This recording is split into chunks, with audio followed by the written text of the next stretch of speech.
Negari Sarawak, the largest state in Malaysia, was colonized and governed by the British in the 1930s. It has a unique rainforest landscape and indigenous culture, but is the most populous ethnic group in the region. They were educated by modern civilization, while still having feudal and backward customs. Many recent British college graduates would go to the margins of the colony to support them. John was a simple, passionate Englishman with a heart of gold. He had just graduated and followed his father's footsteps to the mysterious land of the East. He wanted to change the backwardness of the region with a modern education. John is greeted by the son of the Ben Chief, although he is covered in tattoos, but he is well educated and speaks fluent English. John travels by boat to the Colonial residence. On his way, he saw rare plants and birds and vast rivers. The day he arrived, John was enamored with Sarawak's spoiled atmosphere, but nothing was quite what he expected. The governor had been here for years. He was a smooth, worldly man, so he could tell right away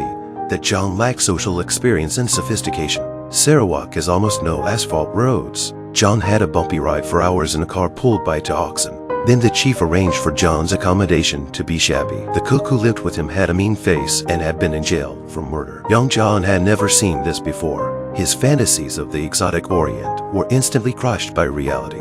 At the end of the day, the villagers of Ben held a welcome ceremony for John. John was forced to drink several bowls of rice wine in order to comply with local custom.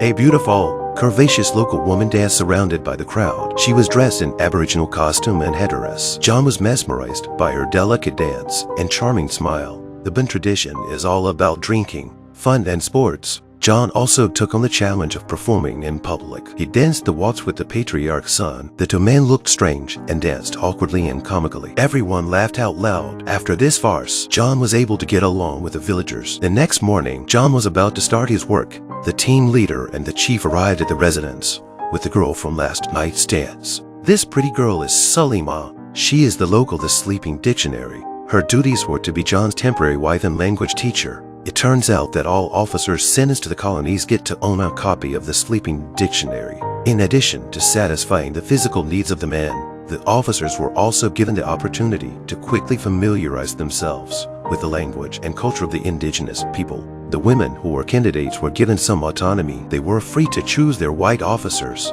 But John didn't know the drill. He was a Christian himself, so he couldn't accept premarital sex. He felt compassion for Salima and believed that sleeping with her was a violation of human morality. So he firmly refused the offer. But since John did not know the local language, so he was teased by the Aborigines when dealing with disputes. During an important mission, the original corpse was replaced with a monkey's head by the villagers. John, who did not know the truth, was teased and ridiculed. That's when he realized that in order to change his civilization, he had to understand their language. If you can't even communicate normally, then the rest is impossible. So John begged Salima to accept him back.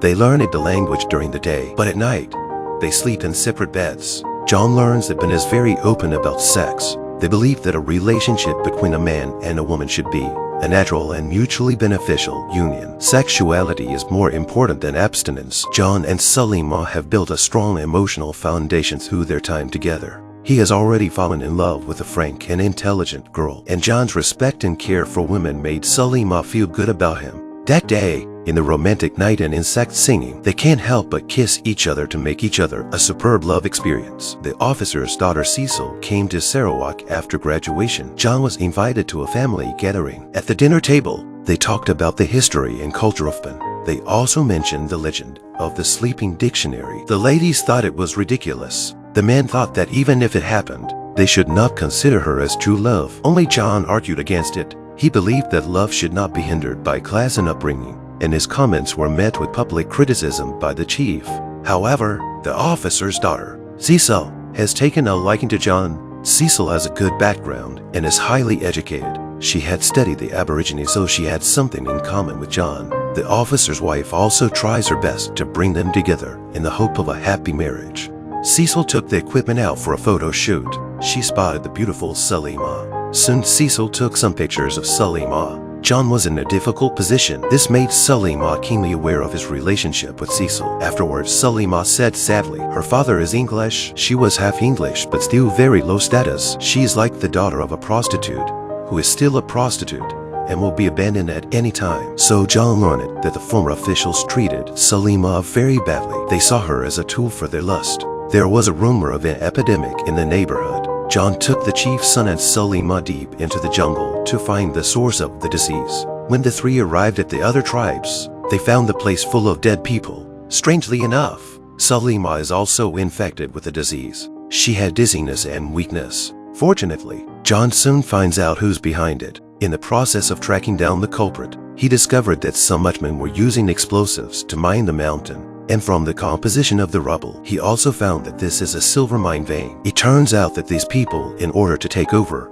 the resources of the nearby indigenous people, to put chronic poison and try to use the doom and gloom to drive them away. And John did not protect them, but directly told the truth. So the natives attacked and wiped out the white men who stole the mines. John saw his quest through this. He found the courage to ask Salima to marry him. But Salima, on the other hand, was worried because according to colonial law, the sleeping dictionary could not marry British officers. Otherwise, they would be executed. When the officers found out that John was going to marry Salima, he scolded him very angrily. Not only would the British government not allow it, but the natives would not agree to it either. And John's insistence on ordering the Dutchmen to be shot and killed, he also nearly caused a conflict between the countries. The officers said that living with an Aboriginal woman and running a colony were two different things. Confusing the boundaries between the two would only lead to chaos.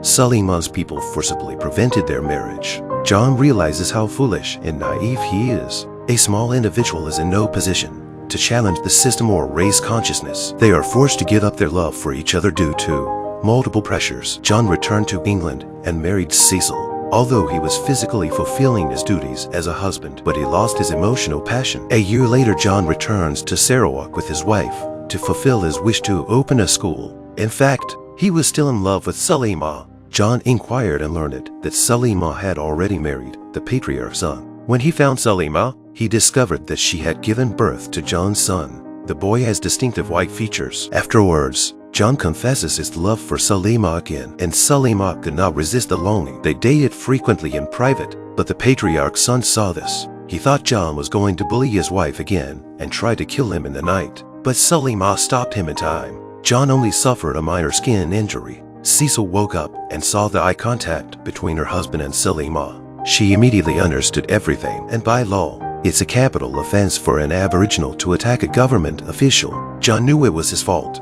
He did his best to exonerate the chief's son in court. Until then, only then did the chief confess a part of his past. It turns out that Salima is the child of the chief and the previous sleeping dictionary. He had to abide by the commandment not to intermarry between races because of the reality. After 20 years, he didn't dare to acknowledge the father-daughter relationship, and he didn't have the guts to hold a grandchild. But John didn't want to make the same mistake. He lets the patriarch's son go and makes a date with Salima to elope on the docks. When he returns to the house, Cecil says she's pregnant. This leaves John with very mixed feelings. He's caught in another moral dilemma. In order to protect Cecil, the officer's wife coerces Salima into taking a lover for another British official. He is a ruthless character. He often insults and threatens Salima. However, the cook knocks him out and helps Salima and her child escape to the docks. Meanwhile, John decides to tell Cecil officially about his affair with Salima. However, Cecil already knew all the causes and consequences. She also determined that Salima was her half-sister. Cecil watched her husband spend his days in depression. She realizes that a formal marriage will not bring happiness, so she's willing to let go of the love between John and his sister.